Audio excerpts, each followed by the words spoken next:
Elections ही basic कड़ी हैं। इस वजह से भारत की जो गवर्नमेंट है वो बड़ी परेशान है, खासतौर पे जो प्राइम मिनिस्टर मोदी हैं वो बहुत टेंशन में है।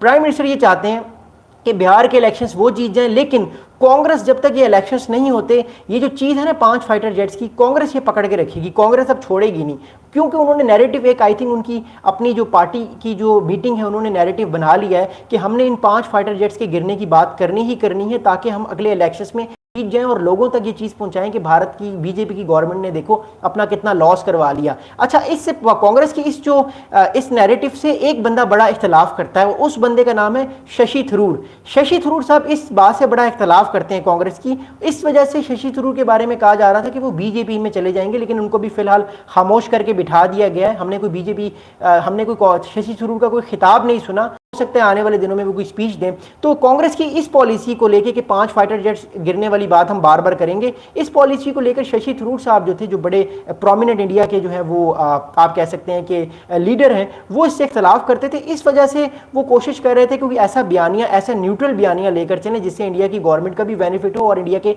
नेशनल इंटरेस्ट का भी बेनिफिट हो। लेकिन देखिए, मैं आपको एक बात बताऊं, जो सियासत होती है ना, जो पॉलिटिक्स होती है, वो बड़ी बेरहम, बड़ी जालिम होती है। उसमें ना कोई नेशनल इंटरेस्ट होता है, ना कोई पब्लिक इंटरेस्ट, उसमें इंटरेस्ट होता है पॉलिटिकल पार्टीज का इंटरेस्ट, क्योंकि अगली बार प्राइम मिनिस्टर जिसको बनना है वो उसके लिए कोई भी आखिरी कदम उठा के लेकर चल सकता है। मैं आप लोगों को एक ड्रामा रिकमेंड करूंगा, हालांकि मैं जो है वो ज़्यादातर कोशिश करता हूँ पॉलिटिकल बात करूँ। एक ड्रामा है द हाउस ऑफ कार्ड्स, उसके 5 सीजन है, वो आप ज़रूर देखिएगा। केविन स्पेसी का वो ड्रामा है। अगर आप वो देखेंगे ड्रामा तो आपको अंदाजा हो जाएगा कि पॉलिटिक्स कितनी बेरहम होती है। नेशनल इंटरेस्ट से बढ़कर पॉलिटिकल पार्टीज का अपना इंटरेस्ट होता है और वो इंटरेस्ट को पूरा करने के लिए कोई भी बुरा काम कर सकते हैं या कोई भी चीज़ कर सकते हैं। मैं भी इस टाइम कांग्रेस की जो नैरेटिव है उसको गलत पेश नहीं करा, मैं जैसे आपको एक मिसाल दे रहा हूँ कि हाउस ऑफ कार्ड्स एक ऐसा ड्रामा है जिसने इस सब चीज़ों को एक्सपोज किया हुआ है कि बेसिकली पॉलिटिशियंस करते क्या हैं अपनी नैरेटिव को हासिल करने के लिए। वो कोई से कोई भी बुरा काम या एंटी नेशनल काम कर जाते हैं, जिसको वो बाद में बताते हैं लोगों को कि ये तो एक नेशनल काम था और हमने आपके लिए ही ये चीज़ की है। तो इस चीज़ का एडवांटेज जो इस टाइम ले रही है, जो मैं फिर सुबह से कह रहा हूँ, बल्कि कल से बात कर रहा हूँ, कि गौरव गोगोई हो गए, आपके चिदम्बरम साहब हो गए जिन्होंने 2 दिन पहले द क्विंट पे इंटरव्यू दिया है। ये सारे जो बातें होती हैं, ये सारी बातें याद रखिएगा, ये बड़ी इंपॉर्टेंट है। ये सारे लोग जो हैं बेसिकली अपने नैरेटिव को लेकर चल रहे हैं, जो कि इंडियन नेशनल कांग्रेस का नैरेटिव है और जो जीतना चाहते हैं इलेक्शन।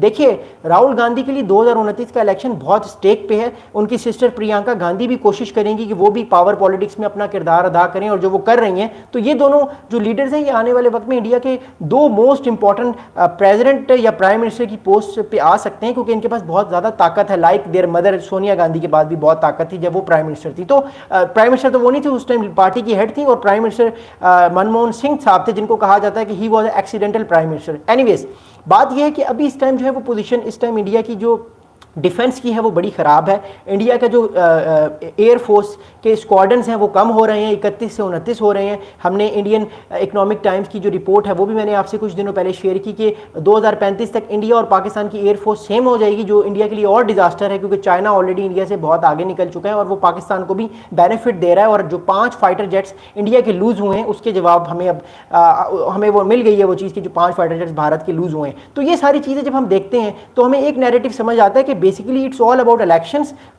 कांग्रेस जो है वो इलेक्शंस को बड़ी सीरियस तरीके से ले रही है, और जो बीजेपी का नैरेटिव था कि उसने ऑपरेशन सिंदूर करके बहुत बड़ा काम कर दिया, वो नैरेटिव पिट गया है। इसलिए मैं बार बार कह रहा हूं कि अक्टूबर से पहले आ रहा है सितंबर के एंड में या अक्टूबर के स्टार्ट में, just before Bihar elections, BJP की गवर्नमेंट कुछ ना कुछ बॉर्डर पे करने की कोशिश करेगी, and Pakistan is strongly waiting for that. Pakistan ready है, ताकि पाकिस्तान पर अगर कोई अटैक करने की कोशिश करे तो इस बार पाकिस्तान ज़्यादा बड़ा रिटेलिएशन करे, ताकि इंडिया बिल्कुल ही कोई अटैक ना करे और समझ जाए कि जब तक हम उस कैपेबिलिटी में नहीं आएंगे हम पाकिस्तान पे बिल्कुल अटैक नहीं करेंगे। अच्छा, अब मैं आप लोगों को एक बड़ी इंपॉर्टेंट पॉइंट बताता हूं, जो राहुल गांधी साहब ने जो है वो स्टेटमेंट दिया। मुझे आप सब लोगों के प्यार का बहुत शुक्रिया, आप लोग कमेंट्स कर रहे हैं, मैं कमेंट्स आपके जवाब देता हूं, बट थोड़ा सा इस वीडियो को एंड करके बहुत शुक्रिया, थैंक यू सो मच कि आप इस वीडियो को देख रहे हैं। मेरे चैनल को भी सब्सक्राइब कीजिएगा। अच्छा, जो मेन जो इम्प्लीकेशंस है इस पूरी वीडियो की या इस पूरी जो राहुल गांधी साहब ने बात की, वो इम्प्लीकेशंस क्या है। देखिए, पहला इम्प्लीकेशंस तो ये है कि राहुल गांधी साहब ने सीधा सीधा 5 फाइटर जेट्स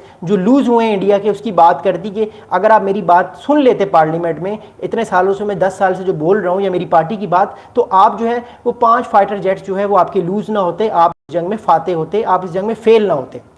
अगला उन्होंने बड़ी इंपॉर्टेंट बात की कि पाकिस्तान चाइना का जो स्ट्रेटेजिक मिलिट्री अलायंस है, जो कि पाकिस्तान पिछले 10 साल से काम कर रहा है, इंडिया को वो मिलिट्री अलायंस अब समझ आया। देखिए